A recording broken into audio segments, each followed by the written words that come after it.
रवि की नई नई नौकरी लगी थी। जॉब के कारण उसने फैक्ट्री के पास ही एक छोटे से कस्बे में कमरा किराए पर लिया हुआ था। अकेला ही उस घर के अलग बने हुए एक कमरे में रहता था। कुछ दिन से रवि को एहसास हो रहा था कि कोई उसका पीछा कर रहा है। कोई अनजान अदृश्य साया उसे अपने आसपास महसूस होता था।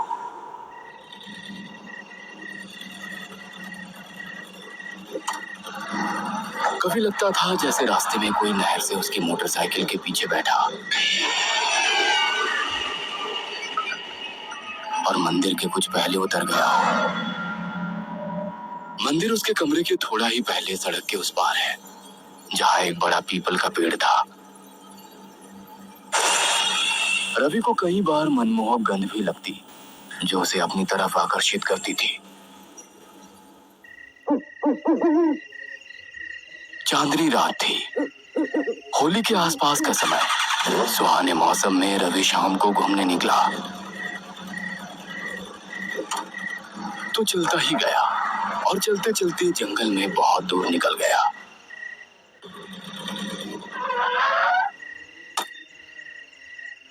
जब उसे लौटने का ख्याल आया तब रात के 9 बज रहे थे।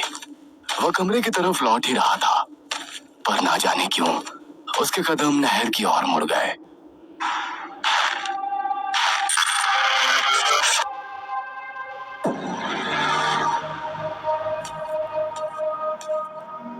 और वो बेख्याली में नहर के रास्ते पर चलने लगा। उसे जोर से आ रहा था। वो सजिद करके फ्री हुआ ही था कि अचानक उसे लगा कि पीछे से कोई आवाज दे रहा है। रुको रुको, इधर आओ मेरे पास। एक मधुर स्वर की कोमल खनक उसके कानों में संगीत घोल गई। रवि ने पलट कर देखा। दूर नहर के पार उसे एक स्त्री की झलक दिखी, जो स्वर्ण आभूषणों से लदी हुई थी। वो दुल्हन का लाल जोड़ा पहने हुए थी। उसने अपने लंबे बालों को खोलकर चेहरे पर ऐसे फैला रखे थे कि बस उसकी आधी आधी चमकती आंखें और थोड़ा सा गले का हिस्सा ही नजर आ रहा था। कौन है ये? और ऐसे दुल्हन बनी सजी धजी इस वीरानी रात के इस वक्त? तभी उसके कानों में फिर आवाज आई, आओ ना, रुक क्यों गए? रवि के कदम ना जाने क्यों उस तरफ उस आवाज को सुनकर बढ़ने लगे। उसके कानों में एक मधुर हंसी की आवाज गूंजती हुई उसे सम्मोहित सा कर रही थी। ये क्या? अचानक रवि के कदम रुक गए। वह ठिठक गया। ये 20 गज का नहर का फासला और उसके 20-30 गज ऊपर सड़क पर वो महिला। रवि के दिमाग ने झटका खाया।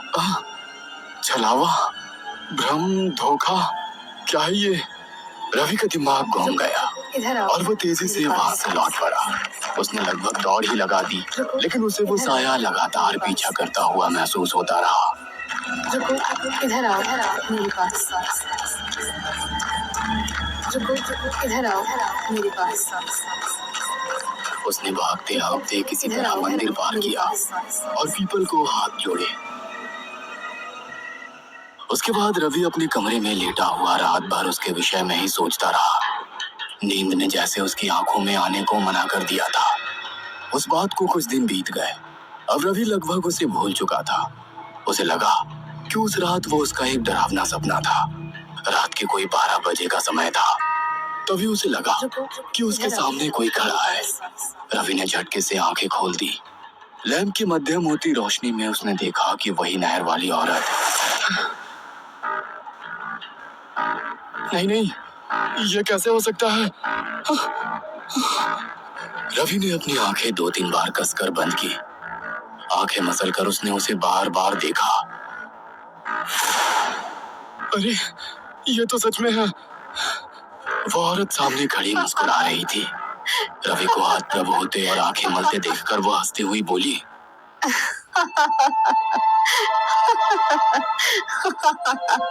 मैं सपना नहीं हूँ जी, सच में आपके सामने खड़ी हूँ। कौन हो तुम? रवि हकलाते हुए बोला, मैं मोक्षिनी।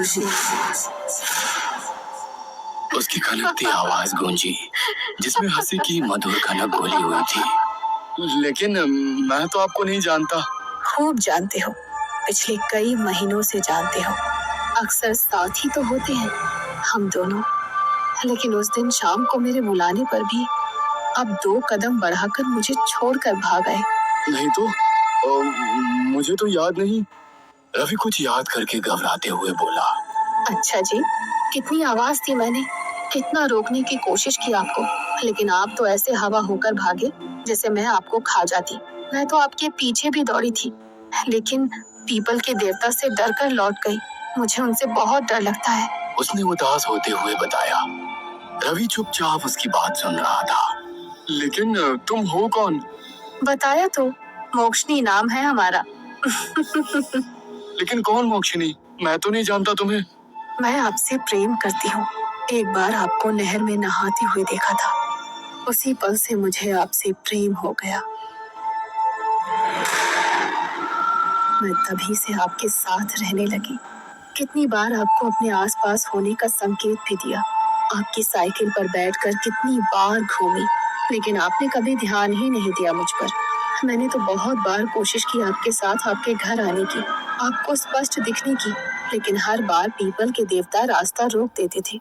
आपके शरीर का अंश मेरे स्थान पर जब तक है, उसकी गंध से मैं आपको पाताल में भी ढूंढ कर आपके साथ आ सकती हूँ। लेकिन अपना पूरा परिचय तो दो ठीक ठीक। मैं मोक्षिनी हूँ। 25 साल पहले मेरी शादी हुई थी। बहुत खुश थी मैं।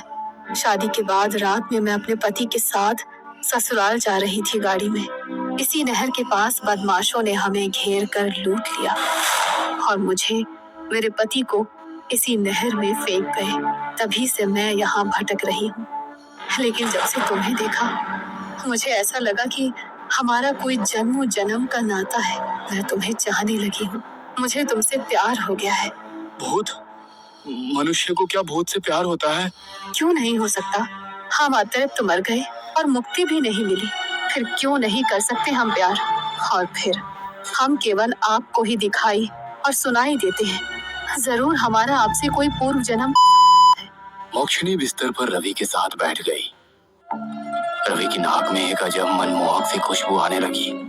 रवि मदहोश होने लगा और कब वो मोक्षिनी की बाहों में समा गया, उसे पता भी नहीं चला।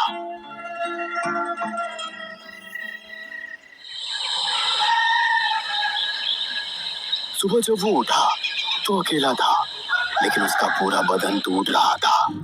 उसे ऐसा लग रहा था जैसे उसकी पूरी शक्ति को किसी ने निचोड़ लिया हो। रात को कुछ होने का एहसास उसके बदन पर स्पष्ट निशान छोड़ रहे थे। वो उठकर नहाया।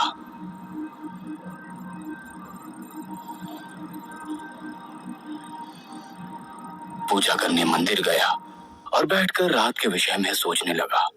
मोक्षिनी भूत है, एक आत्मा, एक भूतनी मुझसे प्यार करती है, मेरे साथ जिस्मानी होती है। वो रात की बात सोचकर शर्मा गया। अब अक्सर ऐसा होने लगा। मोक्षिनी रात को आती, देर रात दोनों बातें करते और हर सुबह कुछ होने का एहसास के साथ रवि बहुत अधिक कमजोरी महसूस करता। अब तो वो कभी कभी दोपहर में भी उससे मिलने नहर पर आने लगा था। अब वो पूरी तरह मोक्षिनी के वश में था। दिन बीतने के साथ ही रवि एकदम निस्तेज हो गया था। उसके गाल और आंखें अंदर घुस गई थी। उसे चलने में चक्कर आने लगे थे। उसने जब इस बारे में मोक्षिनी को बताया तो वो खिलखिलाकर हंसते हुए बोली,